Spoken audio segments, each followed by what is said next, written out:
Cinta itu selalu membawa resiko dan pengorbanan.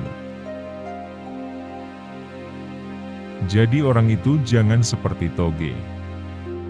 Di mana saja bercampur, di gado-gado ada, di ketoprak ada, di pecel juga ada.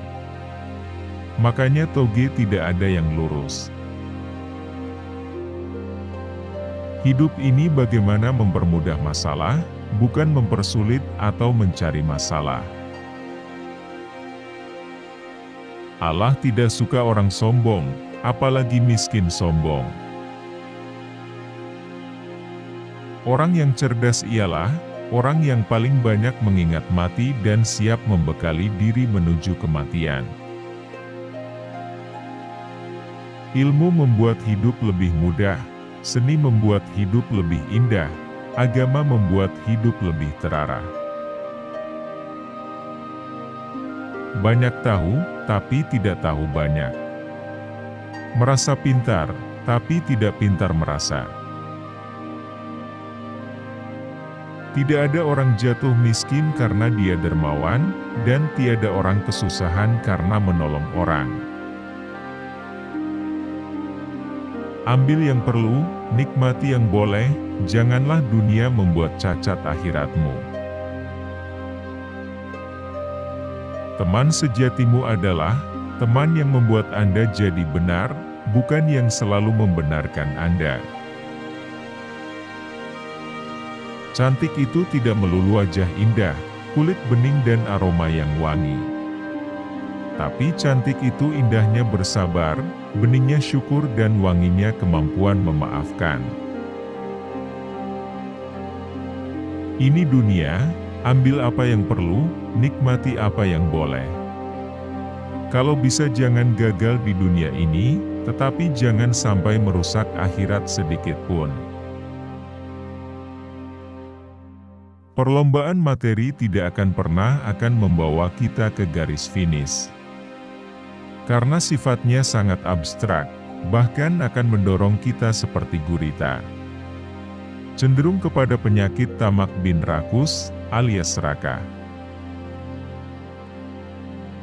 Jiwa seorang mukmin itu seperti ikan hidup.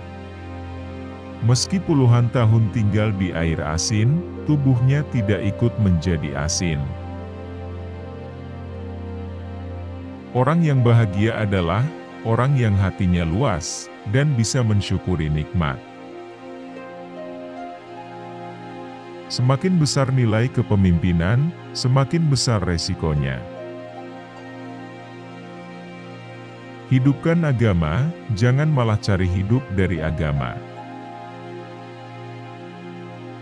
Menyikut teman, seiring menggunting. Dalam lipatan ini sangat membahayakan.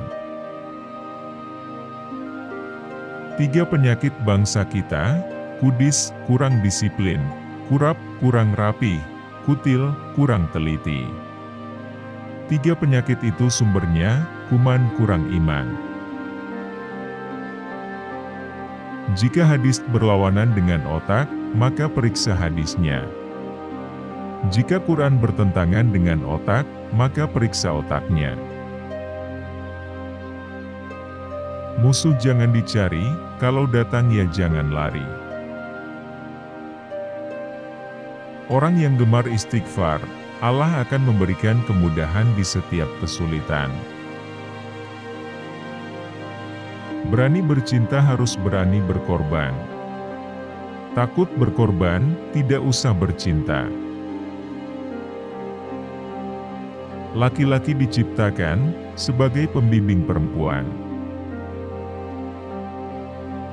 Apabila ada 2 orang muslim yang meninggal karena bunuh-membunuh, niscaya keduanya masuk neraka. Cacian dan makianlah yang justru membuat pikiran kita lebih tajam, bukan pujian. Banyak orang memberikan contoh, tapi sedikit orang yang menjadi contoh. Memberi contoh itu mudah, tapi menjadi contoh itu yang sulit. Kemiskinan dan kebodohan itu saudara kandung. Pejabat kita takut atasan, tapi gak takut Tuhan. Mau sukses? Utamakan akhlak. Iya sih, saya ingin kaya, tetapi kalau saya korupsi, akhirat saya bagaimana? Iya sih, saya ingin kaya, tetapi kalau kerja saya ngukur-ngukurin tanah orang buat dipatok, lalu akhirat saya bagaimana? Tujuan hidup Muslim itu jelas dan terarah. Setiap langkah yang diambilnya selalu mantap. Hidup ini perjuangan. Mau sukses, harus berani susah. Sujud gak pernah, diajak ibadah susah. Sholat gak ngerti, pas kena musibah bilangnya gue lagi diuji. Lah siapa yang nguji? Sekolah kagak, ikut ulangan. Orang itu kalau sudah tidak ada, akan jadi cerita bagi orang yang masih ada. Jadilah cerita yang baik bagi orang yang kau tinggalkan. Baik tidaknya cerita orang sepeninggal kita tentang kita, tergantung apa yang kita kerjakan sekarang ini. Hakikat puasa adalah membentuk manusia yang bertakwa. Intinya pengendalian diri, agar kita terhindar dari sifat-sifat tercela, sekaligus memiliki kepekaan sosial yang tinggi. Orang yang perlu dikasihani, kata Nabi, ulama yang ngerti syariat, tapi dipermainkan oleh orang bodoh, yang punya kekuasaan. Kita sering main-main, padahal waktu berjalan terus. Kita sering lalai dan lupa, padahal malaikat maut tidak pernah lalai dan lupa. Lihatlah ke atas, agar kamu bisa berpikir maju. Dan lihatlah ke bawah, agar kamu selalu bersyukur.